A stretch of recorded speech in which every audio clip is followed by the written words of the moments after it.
Not far from the hustle of college students or the rush of traffic sits a living piece of history. We're standing on the Emancipation Oak.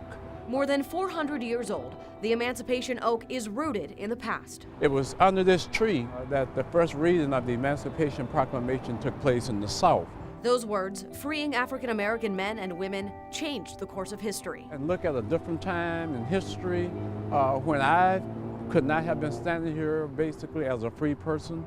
Historian and Hampton University assistant professor Robert Watson says the massive oak is a symbol of strength and struggle. They chose this particular tree because they wanted a place that represented the strength of a people in terms of the oak, the long standing of the tree.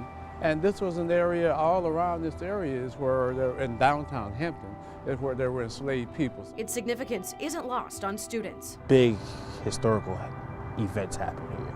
Things that change the course of history, especially in this area. The Oak served as the first classroom for newly freed men and women, thanks to a well-known name on campus. Mrs. Mary Smith Peak, she held classes here. She was a daughter of a free slave, and she risked her life because back then it was against Virginia law to educate black slaves.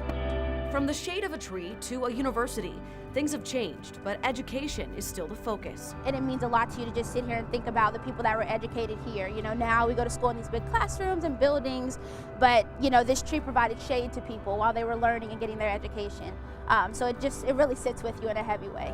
As the Oak's branches keep growing, students keep arriving. It's always a great reminder of all the possibilities we have ahead of us. Aware of the past that shaped their future. We as students today must always appreciate the sacrifices that came before us to get to where we are now. And the perseverance that carried the nation through tough times. Make the argument that the people who are struggling for equality have withstood the hardness of time. They continue to stand strong, just as the Emancipation Oak has for centuries.